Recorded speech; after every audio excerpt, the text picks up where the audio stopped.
கரூர் சம்பவத்தில் தவிக தலைவர் விஜய்க்கு ஆதரவாக பேசியதால் திமுகவினர் தன்னை வசைபாடியதாக நாஞ்சில் சம்பத் தெரிவித்துள்ளார். திராவிட இயக்க பேச்சாளர் நாஞ்சில் சம்பத் தமிழக வெற்றிக் கழக தலைவர் விஜய் முன்னிலையில் நேற்று அக்கட்சியில் இணைந்தார்.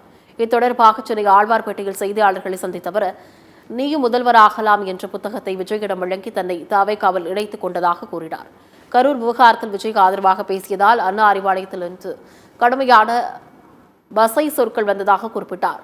திமுக கூட்டங்களில் தன்னை புறக்கணித்ததாகவும் தெரிவித்துள்ளார்.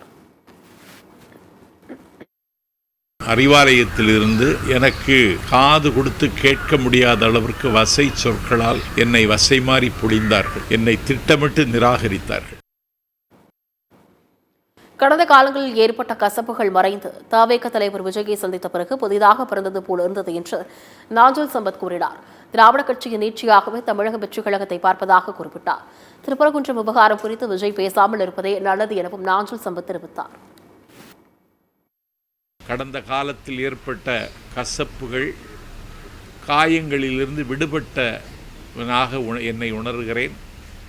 இன்று தம்பி விஜயை சந்தித்த பொன் வேளையிலிருந்து புதிதாய் பிறந்ததைப் போல எண்ணி நான் பூரிக்கிறேன்.